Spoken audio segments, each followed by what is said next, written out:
Muy buenas y bienvenidas o bienvenidos un día más al canal. Hoy vengo con un libro de filosofía, pero de libros de filosofía. No pretendo que sea algo muy pretencioso o académico, más bien al contrario, vengo a hablaros de los libros que marcaron o que transformaron de alguna manera mi forma de pensar.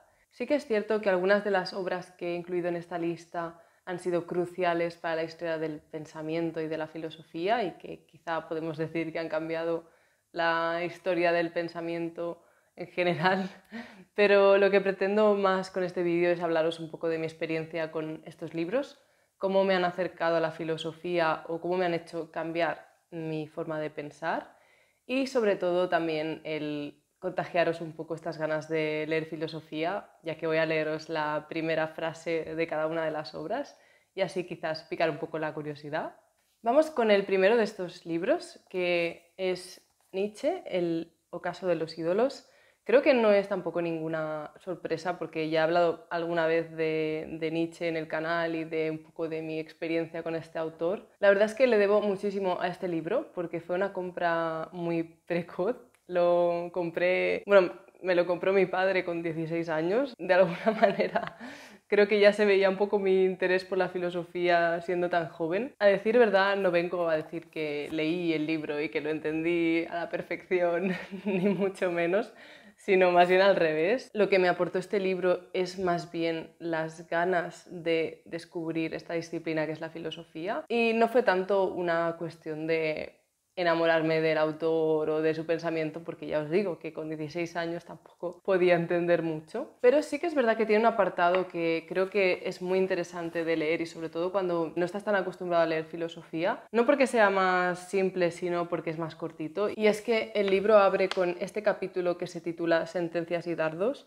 Tiene, creo que son 44 o algo así de sentencias de este tipo, por lo que se puede hacer más fácil o más llevadera la lectura, lo cual tampoco implica que sea simple, porque Nietzsche no es un autor sencillo. Y sí, yo con 16 años leí este libro, bueno, entendí lo que entendí, pero algo dentro de mí pues se removió por esta disciplina de la filosofía. Y sin embargo, no me fui directamente a estudiar esta carrera, sino que di muchísimas vueltas más antes de entrar. Pero es curioso, ¿no? Como uno siempre acaba pues volviendo un poco a las raíces y a aquello que realmente le gustaba. Pase lo que pase, es como que eso siempre queda ahí, o al menos esa fue un poco mi experiencia, que al intentar ir a otras disciplinas siempre tenía la espinita de no estás haciendo filosofía, que es lo que realmente te gusta. Y bueno, lo dejo un poco ahí, pero digamos que este libro, pues en ese sentido, pues ha sido muy importante para mí y me hizo pensar y querer descubrir más de Nietzsche y de la filosofía. Y el ocaso de los ídolos tiene un prefacio con el que empieza la obra Nietzsche y dice así: no es poca habilidad que conservemos nuestra serenidad en medio de ocupaciones oscuras y desmesuradamente llenas de responsabilidad. Y sin embargo, ¿hay algo más necesario que la serenidad? Y ahora pasamos a una obra que sí que es fundamental, sobre todo en la disciplina de la ética, y es la Ética Nicómaco o la Ética Nicomaquia de Aristóteles. Yo no soy muy aristotélica, de hecho, los que me conocéis sabéis que no soy muy fan de Aristóteles, pero lo cierto es que sí que es verdad que esta obra en concreto me marcó mucho y creo que gran parte de mi pensamiento en esta rama de la ética, o al menos de lo que hoy en día pienso o a lo que me refiero, siempre acaba de alguna manera yendo a la ética de Aristóteles. Y esto es porque a mí me fascinó el concepto de virtud como un hábito, porque de alguna manera es algo que no te pueden ni dar ni quitar. No es algo que venga de fuera, sino que de alguna manera es algo que tú cultivas y que tú puedes poseer por el simple hecho de practicarlo. Y eso es algo que me parece fantástico, espectacular, porque al final lo que nos hace virtuosos, según Aristóteles, es la repetición de ese hábito que es virtuoso. En fin, no quiero tampoco hacer un resumen de esta obra, ni mucho menos, simplemente deciros que, pues eso, para mí marcó mucho mi forma de pensar en el terreno moral. Y en ese sentido, pues eso, la ética de Aristóteles pues me parece fundamental y estupenda. Y además es que tiene un inicio espectacular. Parece que toda arte, toda investigación e igualmente toda actividad y elección tienden a un determinado bien. De ahí que algunos hayan manifestado con razón que el bien es aquello a lo que todas las cosas aspiran. Y de la mano de la ética de Aristóteles tengo la ética de Spinoza. De la misma forma en la que he dicho que no soy muy aristotélica, sí os digo que soy muy spinocista. De hecho, creo que es el filósofo que más me gusta su pensamiento, junto con Platón. Creo que son los dos filósofos que más me han impactado. Y la cuestión con la ética de Spinoza es que es su obra fundamental. Creo que ya lo vemos un poco por su grosor, es una obra densa. De alguna manera no es solo una ética, sino que incluye también aquí su metafísica y su teoría del conocimiento, su teoría de los afectos, que es un poco de las emociones, y también un poco su teología. Lo incluye todo aquí y sin embargo decidió llamarle ética porque su propósito final es darnos una manera o una forma en la que vivir. Y pese a que cualquier obra de Spinoza me encanta, de hecho el Tratado de la Reforma del Entendimiento, que es un librito corto que ya he recomendado alguna vez en algún vídeo, me parece que es fundamental de leer porque de alguna manera te aproxima al autor sin que tengas que embarcarte en la ética, que es una obra densa. Sin embargo, aquí pues está todo su pensamiento en su máximo esplendor y creo que tengo que decir que si tengo que elegir una obra de Spinoza que me haya impactado, pues tendré que decir la ética sí o sí. Y a ver, ¿por qué me impactó o por qué me gusta tanto? Bueno, tengo muchos motivos, pero el caso es que Spinoza tiene unas ideas muy innovadoras, sobre todo cuando se ponen en conjunto, y él tiene una idea de Dios pues muy particular, muy concreta, y de ahí deriva pues un poco todo lo demás. Pero aparte de simpatizar o no con su propuesta metafísica, es que su mensaje es un mensaje muy pacifista, que tiende al amor no solo por los demás, sino por uno mismo y por todo lo que nos rodea. De alguna manera es como que nos insta a que no respondamos al odio con odio, sino con amor, y que todo lo que hagamos tenga esta tendencia o impacto o voluntad de expansión. También Spinoza predica un poco esta independencia del ser humano, ¿no? La importancia de la libertad y de vivir incluso en soledad y ser uno autónomo, cosa que creo que también es algo bastante actual y que se puede traer, ¿no? Y además, o sea, su teoría de los afectos, que es un poco su teoría de las emociones, de cómo funciona el ser humano con la parte emocional, es algo que hoy en día la psicología explica de una forma muy parecida a como la hace él aquí en la ética. Y me sorprende porque, bueno, yo estuve 2 años en la carrera de psicología y oí hablar muy poco, muy poco, por no decir prácticamente nada sobre Spinoza. Es más bien al contrario, se menciona por encima porque el que importa de alguna manera es Descartes. Y la ética de Spinoza comienza por la primera definición de la primera parte de la ética, que es la definición de causa sui, y dice así: por causa de sí entiendo aquello cuya esencia implica la existencia, o lo que es lo mismo, aquello cuya naturaleza solo puede concebirse como existente. Vale, y ahora pasamos a un libro quizás menos conocido, que es El puesto del hombre en el cosmos, de Max Scheler. Max Scheler es un autor de la corriente de la fenomenología de principios del siglo XX y de alguna manera también fue una lectura bastante temprana para mí. Yo no había leído nada del siglo XX y creo que fue el primer libro que leí. Y no es para nada fácil realmente, o sea, tuve que hacer un trabajo sobre este libro. Recuerdo que estuve como leyéndolo y releyéndolo y mirando aquí y allá, no había nada de información en internet y me costó bastante entenderlo. El por qué me impactó tanto fue porque yo la elegí por el título, yo no tenía ni idea, no sabía nada de Max Scheler y de hecho no es un autor tampoco muy conocido, pero me encantó el título de El puesto del hombre en el cosmos. Fue como, sí, yo he venido aquí para saber esto. Y la verdad es que no decepciona porque no es clickbait, realmente te dice lo que promete y trata de lo que promete. Pero esto pasa como muy hacia el final del libro y claro, yo estaba leyendo el libro como en plan de ¿qué estoy leyendo, no? Y la verdad es que es un libro que puede catalogarse dentro de la antropología filosófica. Y es cierto que Max Scheler trata de dar una respuesta a qué es el hombre, algo que parece quizás como muy trivial, ¿no? ¿Qué es el ser humano?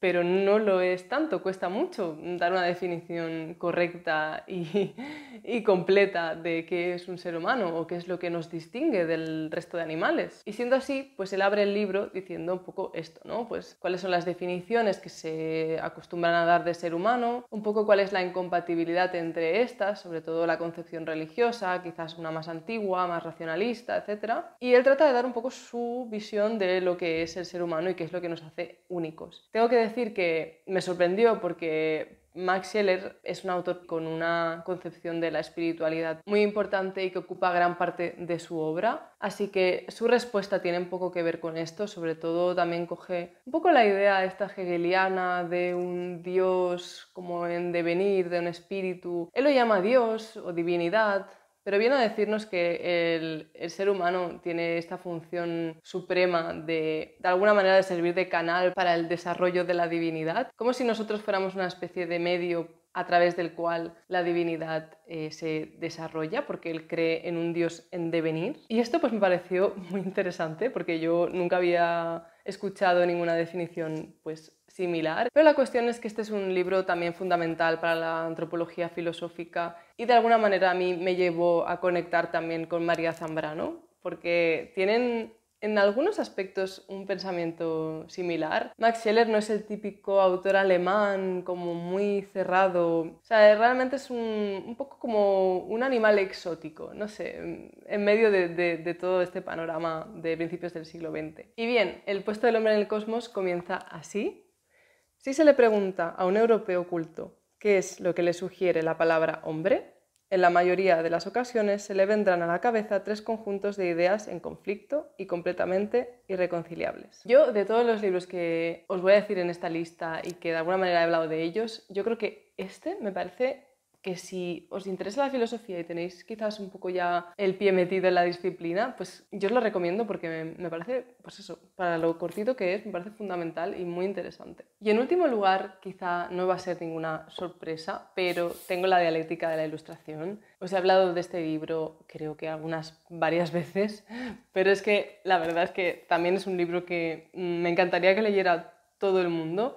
No tanto porque digas, "Buah, te va a cambiar la vida, es que vas a pensar distinto". No es ese tipo de libro, o sea, de obra. Es más que nada que siento que la dialéctica de la ilustración, sobre todo en nuestros tiempos y para la gente que vivimos ahora en el siglo XXI, es fundamental entender un poco el cómo funciona la industria cultural, que es el término que ellos manejan aquí en esta obra. Y es que la dialéctica de la ilustración creo que sienta un poco las bases o establece conceptos o cajones o argumentos para muchas de las ideas que creo que tenemos un poco todos o que forman parte del espíritu del tiempo o del inconsciente colectivo. Creo que todos tenemos un poco esta idea presente de que la cultura, a través de las lentes de un sistema capitalista, pues tiene este factor de industria en el que lo que importa ya no es tanto el valor artístico del producto en sí, sino su valor de cambio como mercancía. Sé que esto es vocabulario muy marxista y tampoco tenía intención de daros ninguna lección política, ni mucho menos. Pero sí que es cierto que creo que reflexionar sobre cómo vivimos el arte y qué valor le estamos dando a cosas que quizá no deberían poseer valor de cambio o de alguna manera no deberían estar monetizadas en el sentido de depender completamente su valor del precio que tienen en el mercado. Y eso es algo que es interesante reflexionar, a qué le damos valor. Y quizá esto me remite un poco a Kant, pero una de las cosas que más me gustan de Kant es esta formulación del segundo imperativo en el que él dice que a una persona no la puedes tratar como un medio, sino siempre como un fin. Y creo que esto es algo que deberíamos tener mucho en la mente, porque quizá hay cosas que no se pueden tratar como un medio, sino siempre como un fin en sí mismo. Porque si no salen preguntas del tipo, ¿para qué sirve la filosofía? ¿O para qué sirve leer? ¿O para qué sirve un cuadro? ¿No? Y es como, a ver, no sirven para nada. En este sentido no podemos valorarlas en función de su utilidad o de su valor de cambio. Que tengan o no utilidad en otro sentido, pues también es discutible, ¿no? Y se puede dialogar todo lo que queráis.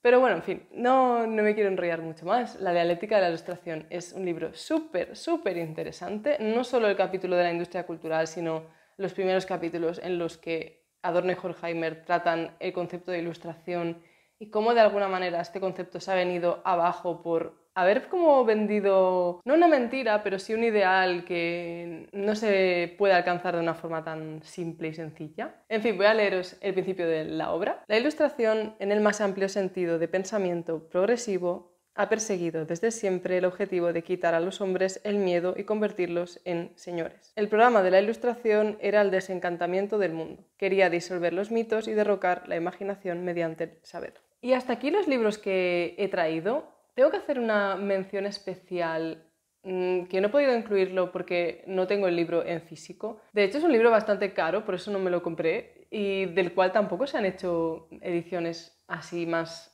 pequeñas para estudiantes o algo así. Y es 1000 mesetas de Deleuze y Guattari. Este es un libro con el que me topé completamente de bruces en la carrera. Y en ese sentido tengo que agradecer mucho a la carrera por haberme descubierto un montón de autores que por mí misma no hubiese leído nunca. Y a mí es un pensador que me gusta mucho. De hecho, de los del siglo XX diría que es el que más me gusta. Y es que yo tenía una idea de lo que era la filosofía contemporánea como algo muy negativo o muy desperdigado, o que esta falta de un sistema de alguna manera pues había desprestigiado lo que es la filosofía. Y bueno, esto sigue estando en debate y mucha gente pues no estará de acuerdo conmigo, pero a mí Deleuze me cambió bastante la forma en la que veía la contemporaneidad en filosofía. Y su pensamiento es muy rompedor a la vez que rescata muchos conceptos antiguos y de la modernidad. Y de alguna manera pues sus propuestas metafísicas son bastante locas, pero que creo que deben tomarse en consideración. En concreto, en 1000 mesetas, el capítulo que me encanta es el de rizoma.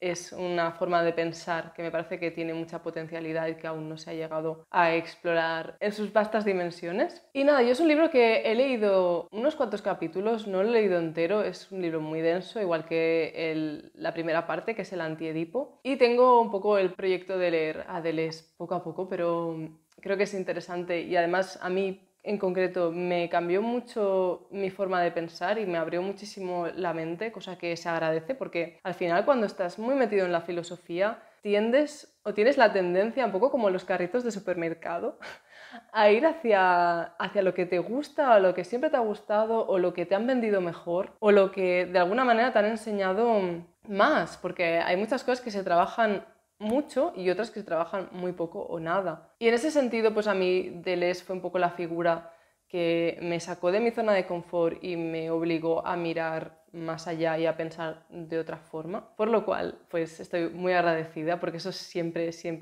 creo que es la línea o el camino como filósofo o filósofa o al menos estudiante de filosofía, el hecho de romper un poco con estas concepciones que parece que tengamos muy asimiladas. Y bueno, y el estar un poco en continuo pues, flujo de ideas y de pensamientos y de modificar algo aquí, modificar algo allá, tener la mente abierta, pues no sé, yo creo que es el camino filosófico. Y bueno, qué decir que hasta Platón se criticó a sí mismo, así que espero que os haya gustado mucho el vídeo. Como siempre os digo que me dejéis en los comentarios un poco vuestras impresiones, ya no tanto del vídeo, sino en cuanto a libros de filosofía que os hayan marcado. Y nada, os leo allí en los comentarios y nos vemos en la próxima. Chao.